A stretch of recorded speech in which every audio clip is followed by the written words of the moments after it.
अस्सलाम वालेकुम स्टूडेंट्स, आज का टॉपिक इंटेंसिटी डिस्ट्रीब्यूशन ग्राफ होगा। इससे पहले हमने कुछ चीज़ें स्टडी की थी कि एक ब्लैक बॉडी रेडिएशंस थी, उसके अंदर हमने एक ब्लैक बॉडी को डिस्कस किया था। ये ब्लैक बॉडी क्या चीज़ थी कि एक ऐसी बॉडी जिसके अंदर तमाम रेडिएशन को वो ऑब्जॉर्व भी कर लेता है और तमाम रेडिएशंस को वो रेडिएट भी कर सकता है। तो उसका आज हम देखेंगे कि उसके अंदर से जब हम उसको टेम्परेचर किसी खास टेम्परेचर पे रखते हैं तो वो क्या तमाम रेडिएशंस को निकालता है, रेडिएट करता है और उसकी इंटेंसिटी क्या होगी। तो सबसे पहले इसको एक्सप्लेन किया ल्यूमर एंड प्रंगस्ट्रम। उन्होंने मेजर किया intensity of the emitted energy, यानी जो ब्लैक बॉडी रेडिएशन से एनर्जी निकल रही थी, वेवलेंथ की एनर्जी निकल रही थी, उसकी इंटेंसिटी को मेजर किया। और कहाँ किस पे किया? डिफरेंट टेम्परेचर पे। जैसे हमने पहले हम एक रखेंगे 1000 केल्विन का टेम्परेचर, उससे हम देखेंगे कि इंटेंसिटी कितनी निकलती है। क्या तमाम रेडिएशंस की इंटेंसिटी सेम है या अलग-अलग है? तो उसके लिए एक कंस्ट्रक्शन हम देख लेते हैं क्या क्या चीज़ें हैं। तो देखिए, सबसे पहले एक ब्लैक बॉडी रेडिएशंस है, ब्लैक बॉडी कैविटी रखी गई है और इसके नीचे एक फर्नेस लगाया गया है। फर्नेस का इस्तेमाल क्या होता है? फर्नेस का इस्तेमाल ये होता है कि हम उसको टेम्परेचर बढ़ाते हैं या कम कर सकते हैं। सबसे पहले इसके अंदर हमने टेम्परेचर रखा 1000 केल्विन, फिर हम इसका और टेम्परेचर अगर बढ़ा दें तो आप देखें कि टेम्परेचर इसका मैंने फिर कर दिया 1260 केल्विन, फिर आगे और अगर देखें तो वो 1450 केल्विन है। यानी इस फर्नेस को हम एडजस्ट कर सकते हैं डिफरेंट टेम्परेचर पे। जितना टेम्परेचर रखेंगे उसमें उतनी ही इंटेंसिटी की रेडिएशंस इमिट होंगी। तो यहाँ से रेडिएशन देखें स्टूडेंट, यहाँ से निकल रही हैं, तो ये रेडिएशंस यहाँ पे रिफ्लेक्ट होकर इस प्रिज्म में से गुजर रही हैं, फिर प्रिज्म में से यहाँ से रिफ्लेक्ट होकर यहाँ पे एक डिटेक्टर लगाया गया है। जो रेडिएशंस यहाँ पे आ रही हैं इसको डिटेक्ट करने के लिए यहाँ पे थर्मोपाइल लगाया है, ये इसको डिटेक्ट कर रहा है। और इस डिटेक्शन के साथ इसको हमने एक ग्राफ के साथ उसने एक ग्राफ बना के दिया जो कि आपको इस स्क्रीन में ये नज़र आ रहा है। तो ये ग्राफ आपको क्या बता रहा है? पहले हमने इसका टेम्परेचर रखा 1000 केल्विन, तो आप देखें इसके अंदर एक ही तरह की रेडिएशन नहीं निकल रही, बहुत से वेवलेंथ की रेडिएशन निकल रही हैं। देखिए 1 भी निकल रही है, 2 भी निकल रही है, 3 भी और 4 भी। लेकिन एक बात आप नोट करें कि इसके अंदर एक ऐसी रेडिएशन है, एक ऐसी रेडिएशंस की वेवलेंथ है जिसके अंदर वो अपनी वैल्यू को मैक्सिमम दे रहा है। यहाँ पे दिखाया गया है कि ये वेवलेंथ है और यहाँ पे ये दिखाया गया है कि ये इंटेंसिटी है। मतलब इस टेम्परेचर पे 1000 केल्विन टेम्परेचर पे एक ऐसी वेवलेंथ है जो कि अपनी इंटेंसिटी मैक्सिमम रख रही है और बाकी जो इंटेंसिटी है देखें उनकी इंटेंसिटी कम है। अब होना ये चाहिए था, अब हमें ये पता था कि तमाम रेडिएशन तमाम एनर्जी रखती हैं।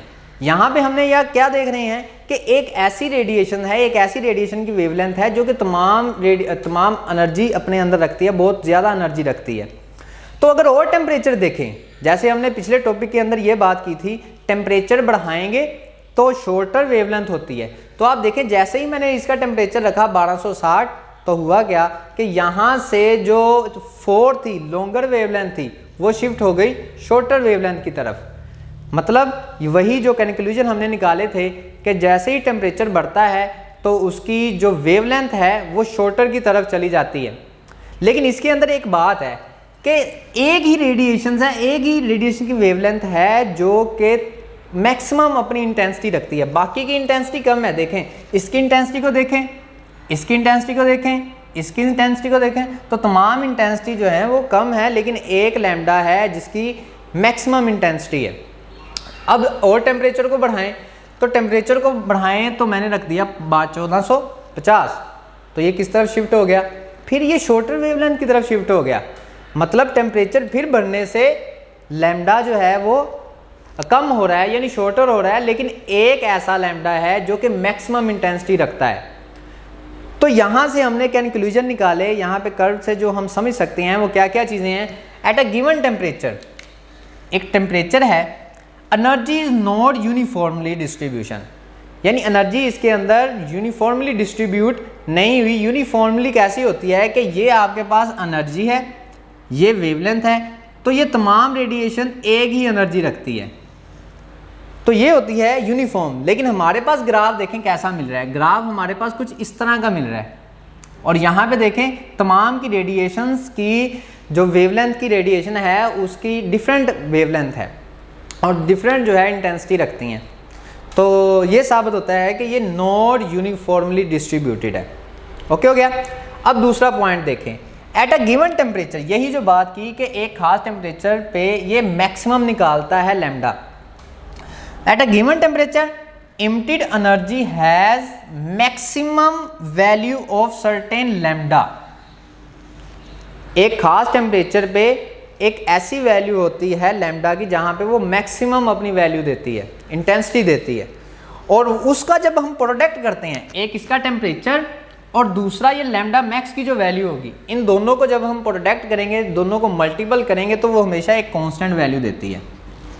यानी कि product of del max multiply by T remains constant, वो हमेशा एक कांस्टेंट वैल्यू देगी।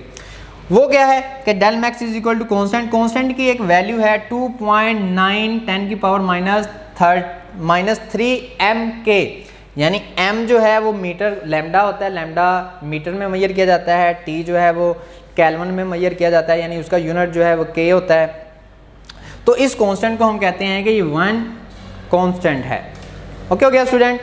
अब देखें ये इक्वेशन भी आपको यही चीज़ बता रही है कि देखें जैसे ही मैं टेम्परेचर को इंक्रीज कर देता हूँ, ये टी को मैं नीचे ले आया, लैम्डा मैक्स को नीचे ले आया, जैसे ही मैं टेम्परेचर को इंक्रीज करता हूँ, टेम्परेचर को मैंने इंक्रीज कर दिया तो लैम्डा मैक्स क्या हो रहा है, शॉर्टर होता चला जाता है।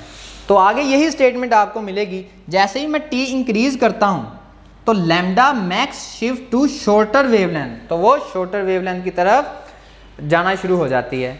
तो ये दो पॉइंट्स, पहला पॉइंट क्या है कि नॉट यूनिफॉर्मली, ये यूनिफॉर्मली डिस्ट्रीब्यूट नहीं होती। दूसरा पॉइंट ये है कि डेल मैक्स जो है उसको अगर मल्टीप्लाई कर देते हैं टेम्परेचर के साथ तो वो एक कांस्टेंट वैल्यू देता है। टेम्परेचर इंक्रीज करेंगे तो शॉर्टर वेवलेंथ होती चली जाएगी और डेल मैक्स तो होता ही है। आगे देखें, आगे तीसरा पॉइंट देखें, ये बड़ा कन्फ्यूजन पॉइंट्स है, इसमें अक्सर स्टूडेंट जो है वो मिस्टेक करते हैं। तो पहली जो बात की हुई है ना, फॉर ऑल द वेवलेंथ, पहले ये तमाम ग्राफ की बात की हुई है, उसमें ये भी टेम्परेचर है, ये भी टेम्परेचर है, ये भी है, ये भी है, तमाम वेवलेंथ के देखें। जैसे ही मैं टेम्परेचर को इंक्रीज करता हूँ तो ये जो लैम्डा है ये एनर्जी इस तरफ जाती है, टेम्परेचर को बढ़ाते चले जाएं तो इंटेंसिटी बढ़ती चली जा रही है, सबकी इंटेंसिटी बढ़ती चली जा रही है। दोबारा फिर से कि एक तमाम वेवलेंथ को देखें, ये सारी वेवलेंथ को, इसकी इसकी इसकी इसकी, तो टेम्परेचर बढ़ाने से इनकी इंटेंसिटी बढ़ती चली जा रही है। यानी for all wavelength T increase energy emission, तमाम की रेडिएशंस की वेवलेंथ की वो जो टेम्परेचर है इंक्रीज होने से एनर्जी इंक्रीज हो रही है। आगे बात डिफरेंट है, आगे आप इस एक पे आ जाएं, ये वाली पे या ये वाली पे आ जाएं। इसमें आप देखें कि जैसे ही मैं पहले देखें कि आपके पास शॉर्टर वेवलेंथ है और अगर देखें वेवलेंथ इंक्रीज हो रही है तो इंटेंसिटी भी बढ़ रही है, और वेवलेंथ को इंक्रीज करें इंटेंसिटी बढ़ रही है। यहाँ पे एक ऐसा पॉइंट आता है जिस पे इंटेंसिटी मैक्सिमम है लैम्डा की, फिर और टेम्परेचर को इंक्रीज और लैम्डा को इंक्रीज करें तो ये आपके पास इंटेंसिटी अब डिक्रीज होना शुरू हो जाती है। यहाँ पे देखें, और यहाँ पे आकर ये बहुत ही कम हो गई इसकी इंटेंसिटी। यानी ये बातें अब कैसे लिखेगा कि रेडिएशन इंटेंसिटी इंक्रीज, ये जो इंटेंसिटी है पहले इंक्रीज होती है, वेवलेंथ इंक्रीज, जैसे जैसे वेवलेंथ इंक्रीज हो रही है एक खास टेम्परेचर पे, ये याद रखना कि एक खास टेम्परेचर पे क्या है कि लैम्डा इंक्रीज करें तो इंटेंसिटी इंक्रीज हो रही है। एक खास वक्त में क्या होता है कि एक खास पॉइंट पे वहां पे लैम्डा मैक्स जो है वो मैक्सिमम इंटेंसिटी रखता है। तो at a particular lambda max it's value maximum, इसकी वैल्यू मैक्सिमम आ जाती है। और अगर हम इसको इंक्रीज करें तो ये लैम्डा की जो इंटेंसिटी है ये डिक्रीज होना शुरू हो जाती है। लैम्डा तो इंक्रीज हो रहा है, देखें पहले ये 4 था, फिर ये 5 है, ये 6 है, ये 7 है। तो देखें further increase in lambda, intensity decrease, arrow को मैंने नीचे दिखाया है डिक्रीज के लिए। ओके हो गया स्टूडेंट। आगे जो है वो फोर्थ पॉइंट में देखें कि इस ये जो ग्राफ है इसके अंदर जितना आपके पास एरिया होगा ये आपको एनर्जी के बारे में बताएगा। अब ये एनर्जी किस पे डिपेंड करती है? एनर्जी जो है वो डायरेक्टली प्रोपोर्शनल है T⁴। अगर हम इसको कांस्टेंट को ख़त्म करें, प्रोपोर्शनल को ख़त्म करें, तो आपके पास एक कांस्टेंट आता है जिसको हम कहते हैं स्टीफन कांस्टेंट। इसकी भी एक वैल्यू है 5.67 10⁻⁸ W मीटर पर सेकंड स्क्वायर K-4। तो ये आपको बता रहा है कि एक अगर हम एनर्जी टेम्परेचर को डबल कर देते हैं तो ये आपको 16 टाइम बढ़ाकर देगा। देखें स्टूडेंट, अगर हम इसको सोल्व करना चाहें तो E = अगर मैंने टेम्परेचर को कर दिया डबल तो ये कितना हो जाएगा? 2T⁴। और ये अगर 2 को हम निकालें तो ये आपके पास 16, 2 × 2 यानी 4 बार आप इसको मल्टीप्लाई करें तो ये आपको पास 16 आ जाएगा। तो ये 16 को अगर हम करें तो आपके पास लैम्डा ये सिग्मा T⁴ और ये आपके पास उससे 16 टाइम ये इंक्रीज़ हो जाएगी, यानी टेम्परेचर डबल करने से 16 टाइम ये इंक्रीज़ हो जाती है। ओके हो गया।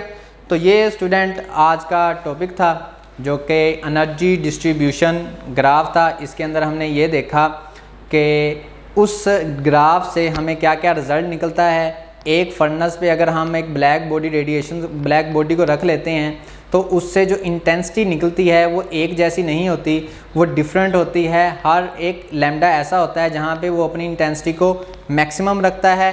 बाकी जो हमने और दूसरी बात स्टडी की, हमने ये कहा कि अगर उस लैम्डा मैक्स को मल्टीप्लाई कर देते हैं टेम्परेचर के साथ तो वो एक कांस्टेंट वैल्यू देता है। और तीसरे पॉइंट के अंदर हमने ये बात डिस्कस की कि अगर आर वेवलेंथ को हम देखें तो टेम्परेचर बढ़ाने से उसकी एनर्जी बढ़ती है, और एक टेम्परेचर पे अगर बात करें तो लैम्डा बढ़ाने से उसकी इंटेंसिटी इंक्रीज़ होती है। एक ख़ास पॉइंट पे अपना लैम्डा मैक्स में अपनी इंटेंसिटी मैक्सिमम देता है, और अगर हम लैम्डा को इंक्रीज़ करते हैं तो उसमें इंटेंसिटी डिक्रीज़ होना शुरू हो जाती है। और जो ग्राफ है हमारे उसके अंदर जो एरिया होगा वो आपको एनर्जी के बारे में बताएगा, और जो एनर्जी है वो डिपेंड कर रही है टेम्परेचर पे। अगर टेम्परेचर को मैं बढ़ाता हूँ 2 गुना कर देता हूँ तो वो 16 टाइम इंक्रीज़ कर जाएगी। तो ये स्टूडेंट आज का टॉपिक था। कल के लिए खुदा हाफिज़।